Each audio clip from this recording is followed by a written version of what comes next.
Have you ever wondered how Nigeria, a country with over 200 million people, came to be?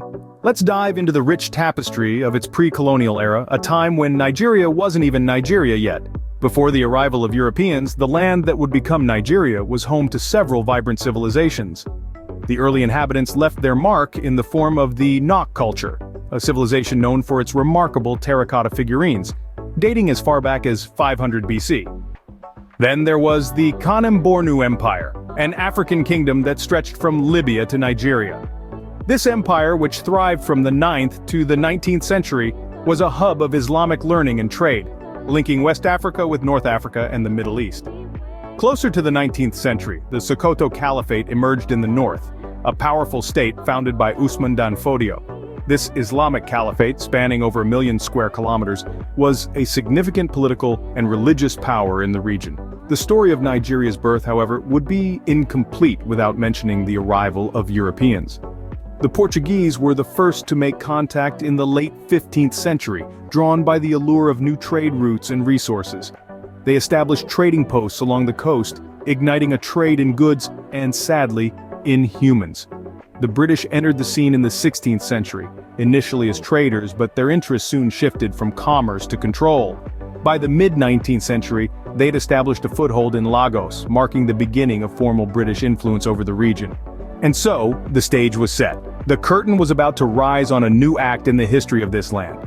The British were poised to step in, their actions and policies forever altering the course of Nigeria's history. But that, my friends, is a story for another scene. So, the stage was set for the British to step in, forever altering the course of Nigeria's history. So what happened when the British arrived in Nigeria? In the late 1800s, they established a stronghold, captivated by Nigeria's diverse landscapes and resources. Britain brought Nigeria under their rule, initiating significant changes. One crucial event was the 1914 amalgamation of the northern and southern protectorates by Lord Lugard, forming one entity, Nigeria. The Brits implemented the indirect rule system, governing through local power structures which intensified ethnic divisions.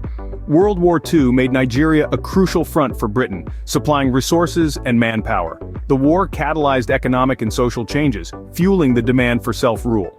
Post-war Nigerians, inspired by global decolonization and increased political awareness, questioning British rule, igniting the independence struggle. Leaders like Nnamdi Azikiwe Obafemi Awolowo and Ahmadu Bello championed self-governance. The colonial period left lasting impacts on Nigeria, the British rule leading to numerous unresolved issues. It was a period of transformation and struggle. And as the 1950s rolled around, the winds of change were blowing across Africa, and Nigeria was no exception. But how did Nigeria achieve its independence, you may ask?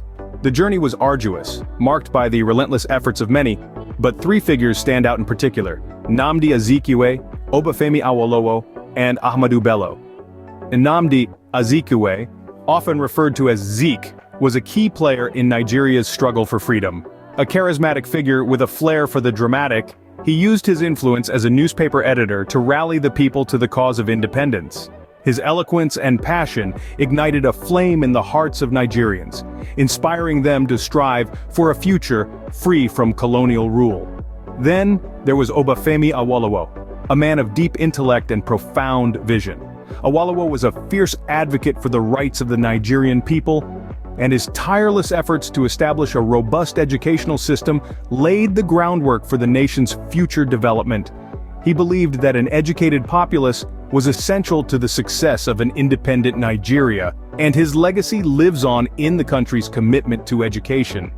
And let's not forget Ahmadu Bello, the Sardauna of Sokoto, a man of exceptional leadership and unwavering dedication to the cause of independence.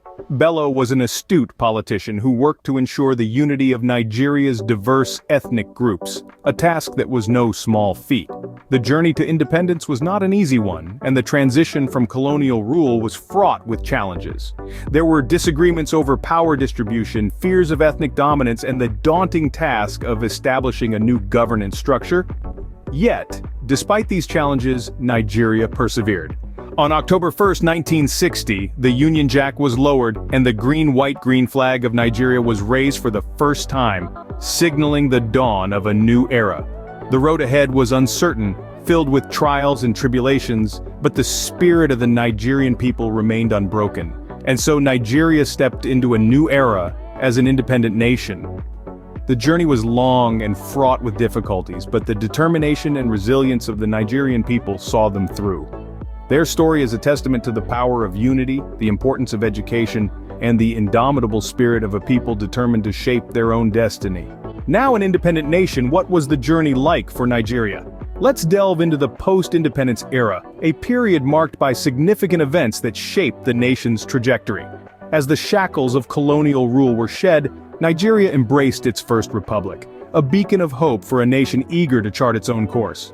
However, this period of democratic rule was short-lived, lasting from 1963 to 1966, when the first military coup d'état sadly brought an abrupt end to the republic. The coup set off a chain of events that led to one of the darkest chapters in Nigerian history, the Biafra War. This civil war, fought from 1967 to 1970, was a painful period of intense conflict and human suffering that revealed deep-seated ethnic and political tensions within the country. Yet, amidst the turbulence, Nigeria proved resilient.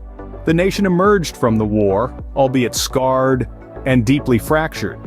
The post-war period saw a series of military coups, with each new regime promising reform and stability, but often delivering the opposite. But let's not forget another key aspect of this era: the creation of states. Throughout the post-independence era, Nigeria expanded from its initial 3 regions to an impressive 36 states. This restructuring aimed to decentralize power and address ethnic tensions, yet it also sparked controversies and further complexities. Then, in 1999, a pivotal moment arrived: the return to democracy. After over 3 decades of military rule, Nigeria transitioned to a democratic government, marking the beginning of the Fourth Republic. This was a significant milestone, symbolizing the nation's unwavering determination to reclaim its democratic ideals. In the face of all these challenges, Nigeria has remained resilient. The post-independence era, while fraught with trials and tribulations, has also been a testament to the nation's enduring spirit and its relentless pursuit of progress and unity. Despite the hurdles, Nigeria continues to navigate its path, a testament to the strength and tenacity of its people.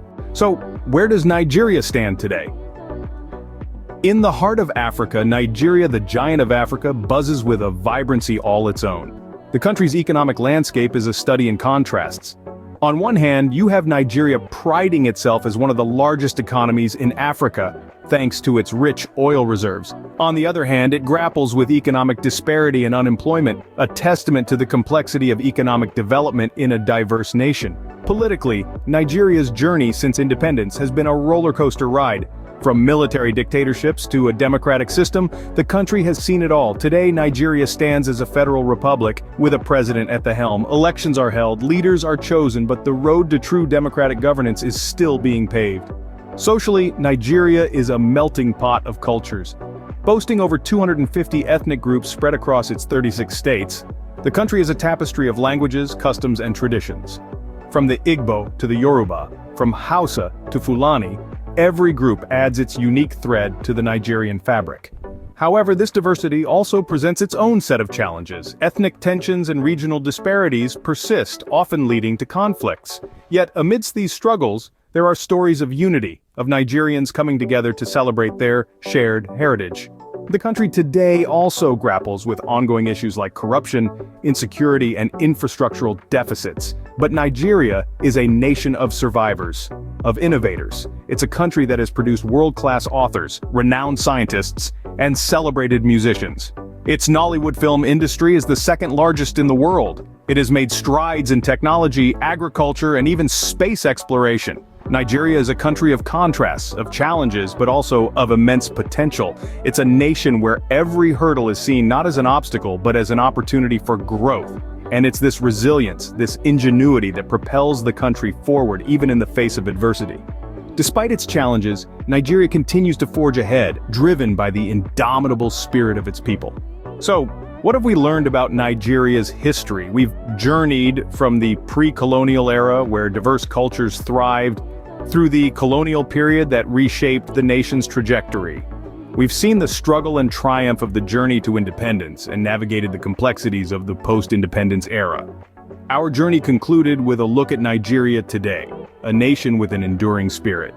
As we've seen, Nigeria's history is a rich tapestry of cultures, challenges, and resilience. It's a story of a nation that continues to rise, no matter the odds.